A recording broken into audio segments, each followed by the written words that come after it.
Welcome to another exciting episode of Musa and Show. Here is what we have today. Sanibona, ngizokhumbula ukuthi ngeviki eliphelile siye saripota la ngendaba ka-CIC uJulius Malema ukuthi bekufuneka aye UK lapha bekamenywe khona ukuthi ayokhuluma khona kwi-university. Into eyenzekile khona i-Home Office yase Britain imnikeza incwadi ebeyixolisa ngoba bengakwazanga ukuthi bamprocesse ivisa yakhe bacasha ke ngokuthi ama-banking holidays kodwa yena be-apply on time futhi waze wabhadala nokuthi ucela bamenzele i-special asazi ukuthi sizoshesha. Konke lokho kokwenzekile izolo njengoba bekakhuluma le eSoweto uchazile ukuthi yonke lento ikhandwa uDonald Trump no Elon Musk. So into esizoyenza kule viki ngaphambi sifike enkulumeni ka-CIC izolo sizoqala ukuthi yini le eyenzeka phakathi ka-Elon Musk no-CIC. Ngomhla ka-9 February 2025 u-Elon Musk wathi uJulius Malema bamdeclare as international criminal. Well, just two things, Naledi.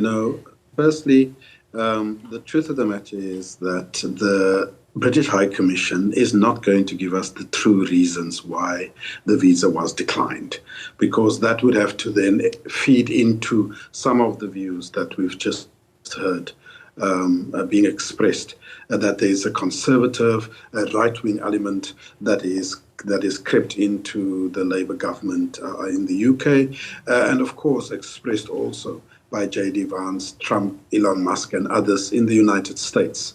I suspect that if he applies for a visa to the US in the coming weeks or months, he will get the same treatment. So they won't give us the real reason. They are going to skirt the issue. They are going to want to try to come across as civilized. It was a bank holiday, a public holiday, etc., etc. The truth of the matter is the visa doesn't come from the UK. It is people that is working here. But be that as it may, the second issue is that the United Kingdom, the government, has always used this issue that there is somehow a separation between immigration and the Home Office. If it's convenient, they say that if you were turned back from the airport, for example, that for whatever reason, they say they don't get involved in immigration matters, it's something separate. Now we see that they're saying that the Home Office is involved in this, whereas actually the visa was denied by the consulate. So it's just playing games. I think that there is concern. Rightfully so. I think that we are going to see more and more of the United Kingdom, the broader Europe, and the United States beginning to refuse visas for people that supposedly hold different views.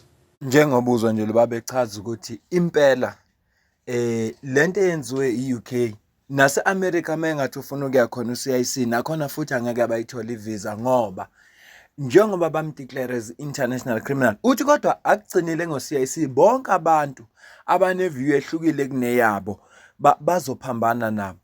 Kukhona iletha engeke ngayibona ngeviki eliphelile ngizoyi-attach-a la. Nansi le letter bayikhipha ngomhla ka-3 February 2025. Isihloko sithi an open letter from the British Australian community urging suspension of Australian aid to South Africa over anti-white property rights violation. Okusho ukuthi le open letter ebhalwa yibo bathi akususpende wonke ama-aid lezi imali eziphuma kulamazwe zize la eSouth Africa ngoba la eSouth Africa kuthathwa kuviolatewa ama-property right wabamhlophe. Sizokhumbula mabona nje mawubheka iparagraph yokuqala babhalile ukuthi South African President Ramaphosa usayine umthetho omusha kuyi-Expropriation Act 13 into law ngomhla ka-23 January 2025.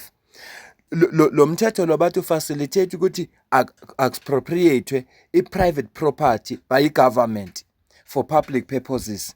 So labandaba njengoba kwakunalento le AfriForum beya lena beyokhuluma nalabantu beze bethi bafisa sengathi uDonald Trump bangafaka ama-sanctions kuMalema nakuCyril Ramaphosa babegcizelela impela AfriForum. Njengoba ubona le letter igcizelela lokho kwi-video esiyifakile last week njengoba besikhuluma ngama-8 angisazi ivideo khona bekhuluma ngani khona la uPaul Kagame athi khona once wamukela lama-8 bafuna ukukulawula sebezokutshela ukuthi imuphi umthetho ofuneka usayine, imuphi umthetho engafanelanga usayine. Sefuna izwe lelo othi uliphethe ulibuse kanjani. Awusabusi wena ngoba uphethe izwe ngokwentando yabantu laba abakuvotele nangokugcina izethembiso zenze kubantu abakuvotele, kodwa ulibusa ngendlela bona abafisa ngayo. Sizokhumbula ukuthi emveni kwesinqumo nje sokusayina kapresident basuka la AfriForum yaya khona United States. Bekusuka lapho uDonald Trump wathi no ne-aid ebiza la eSouth Africa, ikakhulukazi le ebilekelela kuma-ARVs ayisezukuza la eSouth Africa. Wama upresident wethu wathi will not be bullied. Emveni kwalapho-ke kwaqala zonke lezi nkulumo ey'khona namanje. So zonke lezi zinto lezi zidalwa ukuthi nje kwasuka laba abamhlophe baya le America bafike bakhuluma iqiniso. Emveni kwalesenzo sabo MK bathatha igxathu lokuyoma bavulela icala le treason. Asazi ke kwenzakaleni kodwa iNPA ithe isaqoqa ubufakazi. Uma bebona ukuthi ngempela icala engakwazi ukuthi baliprosecute bazoprosecute. Kodwa nje i-DA yona ithatha isinqumo sokuya enkantolo iyo challenger le mthetho osayiniwe. Kodwa uyabona ukuthi yonke lento le isuka i-DA AfriForum kuya kweAmerica sekuyiBritain. So lento eyenzeka ku-CIC ayikho yintsha, asiqhubeke. Let's talk about Julius Malema's response that we can see on our screen right there. It was just there for our viewers to see. And the fact that there is now also, we would call it in the past, a total war. Now I guess it's an ex-war going on between supporters of the EFF and then some factions also supporting Elon Musk in his stance. The official stance of the South African government, and the president did say that they will not engage in social media wars with people from the United States and their government specifically. Do you think that social media is the correct platform for you to be addressing this in the manner that you are, Sinao? Look, Elon Musk is the director of government efficiency, a newly created department in the United States of America in Donald Trump's office. And he's the one who took it upon himself to use the platform that he owns to spread misinformation, not only about South Africa, but about the president of the EFF. So it is only appropriate that we respond to him in the same manner that he has addressed us. He's a government official, essentially, and he's utilized the X platform that he owns to launch a misinformation campaign against South Africa and against the president of the EFF in particular. So us responding in the same manner should not be a call for us to not appropriately address, should not characterize us as not appropriately addressing him, rather. Because if the South African government wants to dissuade itself from interacting on social media platforms, when it has become a platform where the president of the United States and his officials pronounce foreign policy, then so be it. If they want to take that diplomatic approach, then it is at their discretion, but we are not bound by those diplomatic ties. Njengoba umuzi usinawo la echaza njengoba babesho ukuthi government wala South Africa wathi bona ngeke baze bayingene indaba yezinto ezikhulunywa ku social media, kodwa usinawo uyachaza ukuthi Elon Musk uyingxenye government okubusa kwase-America. Okwesibili, i-X noma i-Twitter le ayisebenzisile uyayi-owner. Elon Musk okukhulunywa ngayo wakhona la eSouth Africa. Uyena wayiqhuqhumezela le ndaba yokuspreada le misinformation ukuthi kuthathwe private property kubulawa abamhlophe la. Ila uDonald Trump azabhala khona imessage ukuthi lento enziwa eSouth Africa ayikho into ukuthi bathatha umhlaba wabamhlophe. Ngicabanga ukuthi ke lokhu kukhombisa ukuthi lento ababeyisho babengayisho nje ku Twitter kodwa ba-actile. Bebelinde nje ukuthi kufike isikhathi la uCIC azothi uyaphuma khona yangaphandle bezobona. Ngoba phela lesi sitshe entertainment kwakuyinto nje ku social media iphelele lapho. Kodwa uma usubona kwenzeka kanje esengasayitholi nevisa sekukhombisa ngokusobala ukuthi impela lempi yabo ayiphelile, kwakuyimpi yangempela. So caphuna ke manje uCIC enkulumeni yakhe ayishilo izolo bese siyivala ivideo. Ngiyacela ke subscribe ku channel, ulike ivideo, ucomment. Ngiyafisa ukuza ukuphawula kwakho mayelana nalolu daba esixoxa ngalo la. Ungasupporta ngokujoin membership yale channel iqala ku 40 rand ngenyanga kuyaphezulu. Kukhona ujoin la on your bottom right. Ungasupporta futhi ngokusidonatela nganoma ngamalini onayo. Ikhona i-account kwi-comment ephiniwe. Sizocaphuna ku CIC njengoba bengishilo. Cela uzwe la. Yeah, I think we've entered a dangerous period. I think after we got out of colonialism, people said there was neocolonialism. I don't know what they are going to call this. The UK have been duplicitous for a long time. When they ended slavery, they came up with a new concept of indentured labor.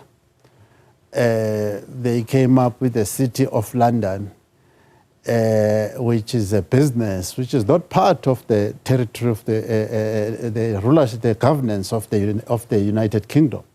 Major money laundering business, because they could no longer hold colonies. So right now, what we are seeing happening to Malema, and I hope the ANC comrades can see that what is coming to them, because Trump and company have got a list of the comrades that must receive perhaps worse treatment than Malema. The EFF and the ANC, in my judgment, are going to be targeted by the United States and the United Kingdom. The United Kingdom is a puppet of the United States. They are not independent. They are a puppet of the United States. So they are definitely, in my judgment, carrying out the wishes of the United States, more especially the view that was expressed by J.D. Vance, the view that says there is a need right now to unite those who believe in Western white Christian civilization. And Ibrahim Rasool identified this and analyzed it correctly, in my judgment, and we are now seeing the manifestation of that analysis that Ibrahim Rasool put on the table. Ngiyazi ukuthi bengithe ngizofaka ku-CIC kodwa ngibona ukuthi le political analyst angingayishiyi ngaphambi ngifaka ku-CIC angifake noba le nto ayishoyo ngiyibona ibalulekile kakhulu. Siyakhumbula ukuthi Ibrahim Rasool after sekhulume le nto ade ezikhuluma la njengoba esho waye correct, emveni nje ukuthi esikhulumile waxoshwa kwi-embassy, waxoshwa nje kuthiwa abasamfune eAmerica, wabuya weza la eSouth Africa. Kodwa nje yonke lento siyahlangana manje ukuthi nathi nje sesiyabona ukuthi ngathi wayiqinisile Ibrahim. It is Elon Musk, it is Donald Trump who want to criminalize me for speaking truth to power. And they want to declare me an international criminal. Whether they declare me an international criminal or not, whether they deny me visa or not, Soweto will never deny me visa. Soweto will always welcome me. I'm proud to be in Soweto today. I don't feel ashamed that I was banned by London and gave me an opportunity to spend a day with my people where I am well received, where I am well loved, where ideas do not scare people. We are not scared of ideas. That's why we will never ban anyone to come to Soweto. They must come here. We will debate them and we will defeat them here. Njengoba umuzwa ke uCIC la echaza ukuthi impela leyo njobe evinjiwe bengayithola ivisa eUK imisebenzi kaElon Musk. Kodwa ke phela ngithi wayekushilo Elon Musk ukuthi bazomdeclare as international criminal. So lokho ababekushilo ngempela sebekufezile. Imisebenzi kaElon Musk njengoba uCIC egcine engayanga eLondon. Kodwa uthi yena akanankinga nokuya eLondon. Into ayijabulela ukuthi noma bangamvimba eLondon kodwa la eSouth Africa unalo ithuba lokuinteracta nabantu futhi bamemukele kahle Soweto, lazi khona ukuthi uze kubantu abamthandayo. Ilokho bengithi angikulethele khona kule video namuhla, ngiyakufisa kodwa ukuze ukuphawula kwakho mayelana nalolu daba ngoba lokhu kukhombisa ukuthi la eSouth Africa ikakhulukazi lapha ku-GNU sine-DA ehamba nombuso lo wasentshonalanga, the West, ngoba zonke amabhili asayinwa into law bayawa-challenge nge-court.